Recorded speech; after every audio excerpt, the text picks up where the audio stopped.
If you are here, you must be interested in my story. So let's get into it. In a world where everything seemed perfect, powered by happiness itself, evil still existed. Wherever there is good, there must be evil. That is the law of the universe. And in this flawless paradise, a boy was born who did not belong. His name, Kaoru Hinoyami. He was the cruel exception to a century of perfection. Born with a defect unseen in 100 years, his right arm, though dominant, was the weakest. No matter how much he trained, it failed him. It was malformed, twisted and fragile, missing a finger, another stiff and unbending. This was the price of his mother's choice. Sayuri Hinoyami, once a healer of nature, had used her powers while carrying him, giving her strength to heal the world instead of her unborn child. The world flourished, but Kaoru was left incomplete. When he was born, she realized her mistake. Regret consumed her, and she abandoned her gift. From then on, she devoted herself to raising Kaoru, pouring all her love into him. Later, she bore 2 more children. Haruto, 3 years younger, strong and radiant, and Yume, 10 years younger, quiet and dreamy with a laugh like spring. Unlike Kaoru, they were whole. But to them, he was not the broken one. He was simply their big brother, the one who drew stars on the walls and spun bedtime stories into living dreams. His father, Hiroto Hinoyami, was a soldier, a guardian of the borders and the gates. He carried himself with calm authority, always watching horizons no one else seemed to notice. Kaoru sometimes caught a heaviness in his father's eyes, but never asked.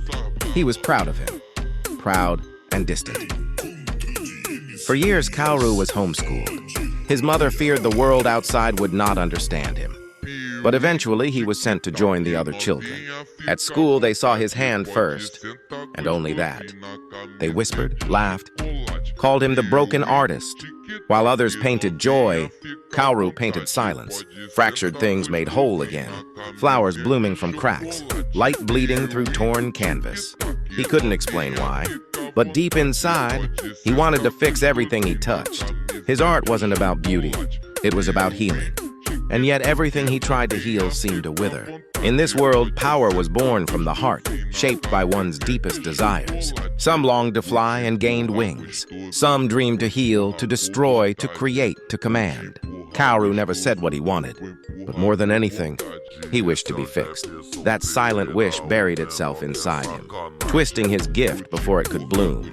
A power born of longing, corrupted by pain, trying to mend what could not be mended, and in doing so, breaking everything else it touched.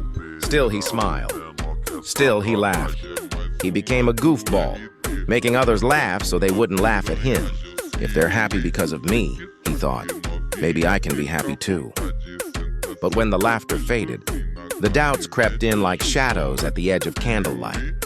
Do my siblings blame me for taking mother's powers? What if one day they stop loving me? I'm so ugly compared to everyone else. These thoughts hollowed him inch by inch, and yet his family still loved him. His siblings still smiled. And once his father placed a steady hand on his shoulder and said, "Don't fear the cracks, Kaoru. Sometimes that's where the light gets in." He didn't understand those words then, but one day he would. At 16, Kaoru was transferred to a new school, larger, stricter, a place where he might learn to control his powers. He was terrified but also excited. The first days went well. He met new people, and one of them became his closest friend, Kaito Tsukihara. Kind, loyal, always by his side, Kaito became the best friend Kaoru had ever known. To Kaoru, finding him was like finding the moon in a dark ocean. But everything changed one afternoon. During lunch break, Kaoru noticed a dying plant. Instinctively, he touched it. To everyone's shock, and his own, the plant began to grow again. But it was wrong. Its shape twisted unnaturally, forming something grotesque, almost like a face screaming in agony. The crowd recoiled in fear. Even Sayuri, once famed for healing plants, had never revived one so close to death. Then a girl stepped forward. Misaki Ayame. She touched the plant, closed her eyes, and in moments, the twisted growth transformed into something breathtaking, a piece of living art, radiant with beauty. She smiled at Kaoru. "I'm Misaki Ayame. Thanks for healing the plant. It was my favorite, but no one looked after it while I was gone." The crowd erupted in cheers. Kaoru, however, was silent. Inside, he thought, "I healed it, but why was it so ugly?" And she wasn't afraid. She fixed it. She made it beautiful, as if it had never been broken at all. That day, Kaoru grew quieter. Kaito noticed. He asked what was wrong, and Kaoru confessed something that chilled him. "I don't know what's happening to me. Before, I was the one to transform. It was painful, more painful than anything in my life. But now, there is no pain, only a strange sense of growth." "But that tree?" Kaito tried to comfort him, but Kaoru only smiled softly. "Don't worry about me. I'll be fine." Inside, though, he was shaken. And yet he also felt something new. Admiration for Misaki. Her kindness, her beauty, her acceptance. With courage he didn't know he had, he asked to be her friend. To his surprise, she agreed. For the first time, Kaoru felt truly happy. Months passed. His powers grew stronger. The plants he healed looked less horrifying, and Misaki always made them more beautiful. For her, it was curiosity, trying to understand him. For Kaoru, it was joy. Someone admired what he created. Someone admired him. But his heart was desperate for love. He could feel the rejection of others. Even his mother's gaze grew colder.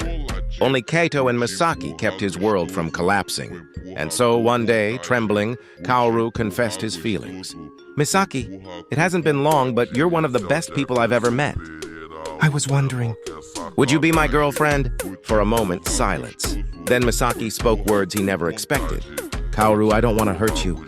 But any interaction between us, it's just part of our learning. I don't have any interest in you. In fact, I already have a boyfriend. Not that you would know.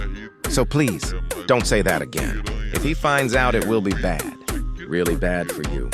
She smiled softly, but her eyes carried warning. Kaoru, with a strained voice, asked who her boyfriend was. The answer, Shoya Kurozono, a royal, a member of the higher society. Kaoru forced a smile. "At least, I can still be your friend, right?" Misaki didn't reply. She only stared at him, part concern, part fear. Kaoru walked home that day, whispering to himself, "She deserves better. Nothing to be sad about. Calm down." But he couldn't forget the fear in her voice when she said Shoya's name. Was she afraid of Shoya? Or of him? And so the cracks in Kaoru's world began to spread.